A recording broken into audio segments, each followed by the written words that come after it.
Pemirsa, meskipun menegaskan tak terkait dengan barang bukti, tim kuasa hukum Febri Adriansyah meminta sitaan emas 74 kg dan uang miliaran rupiah dikembalikan ke tempat asal. Namun terkait kepemilikan barang bukti tersebut, prinsip dasar tuntutan hukum Febri bukan ke arah situ. Juga penasaran, Mas, untuk pembelaan tentang barang bukti emas 74 kg dan uang sitaan miliaran rupiah itu, nah ini gimana Mas Alfon? Milik siapa? Apakah publik akan dijelaskan bahwa hingga ujungnya adalah Pak Febri tidak bersalah? Prinsip dasarnya nggak di situ.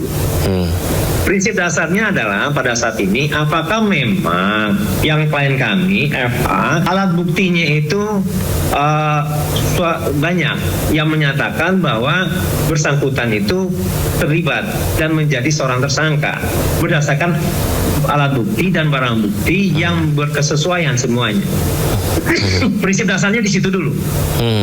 Kalau semisal sudah terbukti, apa kira-kira barang bukti dan alat bukti yang ikut atau mungkin yang dihasilkan dari dugaan tindak pidana tersebut? Ini kan ada emas, ini ada uang 500 miliar. Pertanyaannya, apakah barang-barang tersebut itu ada relevansinya pada klien kami atau tidak? Itu menjadi pertanyaannya. Gitu ya. Yang kabarnya itu disewa oleh suatu yayasan, kan begitu kan? Berarti sudah tidak terhubung lagi dengan Pak Febri di situ, Pak FA. Ya, seperti itu sebenarnya harus dipahami bahwa siapa sih yang menguasai barang itu.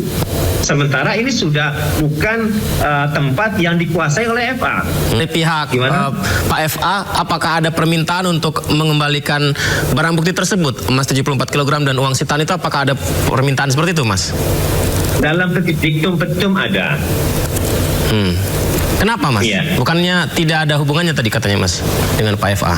Betul, tetapi yang jelas pada saat ini bahwa proses penggeledahan dan penyitaan itu tidak sah.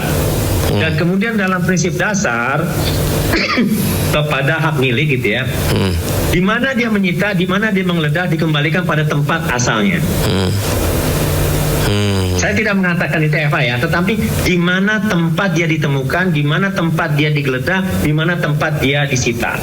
Kembalikan situ lagi. Sidang gugatan pra-peradilan Dr. Tifa kembali digelar pada hari ini. Adapun agenda sidang penyerahan kesimpulan.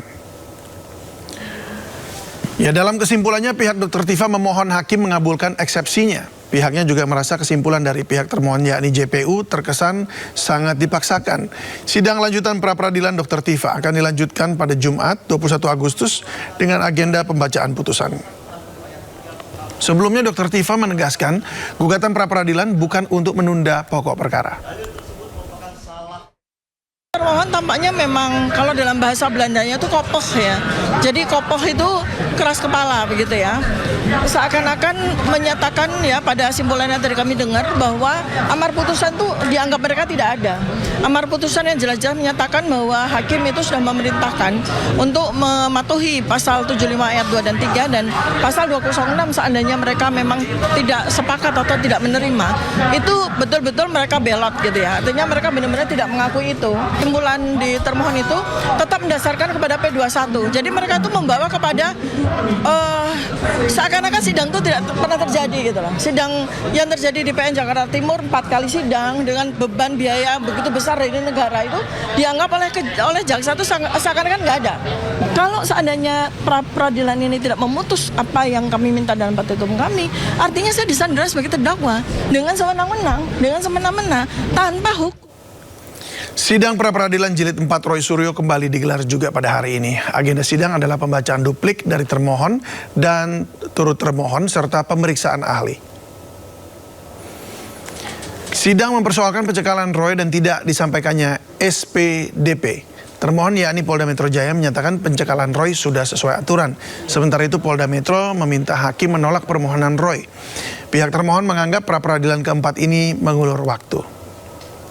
Itu tidak mendapatkan tembusan atau tidak mendapatkan salinan dari surat SPDP yang ada, dan itu penting karena ternyata ada perubahan pasal. Saya juga baru tahu ya, kalau ada perubahan pasal itu ternyata signifikan dan itu ada aturannya, ada putusannya bahwa itu harus diberitahukan. Kalau tidak diberitahukan maka saya tidak bisa dianggap kemudian sudah mengetahui. Nggak bisa, harus diberitahukan. Bahkan perubahan penyidik juga, itu juga berubah. Tadi aja ada dalam satu korps yang sama, baik itu kepolisian maupun itu kejaksaan, belum tentu kompak mereka, belum tentu mengerti mereka. Ada satu yang diubah, yang satu harus ngulangin lagi, yang satu harus ngulangin lagi. Kan padahal itu satu korps yang sama. Yang kedua soal pencekalan. Soal pencekalan jelas ya, kan tidak mungkin kemudian cekal yang sudah diumumkan. Waktu itu sejujurnya, saya baru tahu dengan adanya pencekalan itu ketika bulan November, itu lisan. Setelah itu tiba-tiba diumumkan lagi diperpanjang 6 bulan. Itu lisan semua. Nggak ada surat hitam di atas putih yang diterima, ya, dan bahkan ternyata itu sudah berakhir pada bulan Juni. Jangan menersangkakan orang sembarangan dengan menggunakan pasal-pasal yang gila-gilaan, yaitu ancaman hukuman 8 tahun 12 tahun penjara. Padahal masalah pokoknya adalah ada orang yang merasa tersinggung, merasa terhina. Makanya kemudian kalau kita challenge di pra-peradilan itu sangat sah. Dan dalam hal ini penyidik harus siap untuk di-challenge. Kami bukan tidak ada modal, kami punya modal spirit, modal pengetahuan dan lain sebagainya. Tadi coba dilihat, bagaimana kita bertanya kepada para ahli sampai habis waktunya. Sementara pihak termohon menyia-nyiakan banyak waktu karena dia tidak siap sendiri. Jadi sekali lagi, walaupun Anda punya kewenangan untuk melakukan penyidikan, kemudian menersangkakan orang, dan kemudian juga turut termohon bisa untuk mendakwa orang, tetapi tetap harus dalam koridor hukum, tidak boleh semena-mena, harus menghormati konstitusi dan hak asasi manusia. Itu yang paling penting. Berkali-kali mengajukan pra-peradilan, Roy Suryo menegaskan langkahnya diperbolehkan selama statusnya masih tersangka. Roy Suryo menegaskan dirinya masih bisa terus ajukan pra-peradilan hingga dilarang oleh aturan yang selevel undang-undang dan acara pidana. Ketika status berubah, saya masih tersangka, belum jadi terdakwa. Itu makanya saya masih bisa mengajukan pra-peradilan. Dan pra-peradilan yang dilakukan, itu memang boleh. Dalam Kitab Undang-Undang Hukum Acara Pidana yang baru, nomor 20 tahun 2025, itu masih bisa dilakukan berkali-kali, ya, sampai apa? Sampai tidak boleh lagi. Nah, tidak bolehnya adanya apa? Adanya aturan. Sementara ini belum ada aturan atau tidak ada aturan yang ada. Dan aturan itu harus level dengan undang-undang, selevel dengan KUH acara pidana. Gak bisa levelnya itu ada di bawahnya kemudian melarang. Itu akan tertabrak dengan aturan di atas. Makanya kalau ingin kemudian mengubah aturan itu harus ada judicial review melalui Mahkamah Konstitusi misalnya untuk mengubah KUH pidana itu. Polda Metro Jaya dan Direktorat Pajak Kementerian Keuangan mengungkap sindikat produksi dan penjualan materai palsu. 6 orang ditetapkan sebagai tersangka.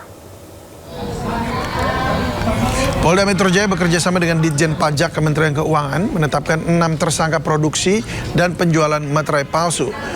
Jaringan sindikat peredaran materai palsu ini tersebar di Jakarta, Jawa Barat, Jawa Timur, dan Sumatera Utara. Para tersangka diduga memproduksi materai palsu dari bahan baku menjadi barang jadi, lalu memasarkannya lewat toko maupun platform online. Selain itu ada juga modus rekondisi materai bekas menjadi seolah-olah belum dipakai, yang nantinya dijual kembali. Sejumlah barang bukti diamankan berupa alat produksi materai palsu, bukti materai palsu, serta mesin jahit dan juga mesin poli. 4 juta materai ilegal telah terjual dengan kerugian mencapai 40 miliar rupiah.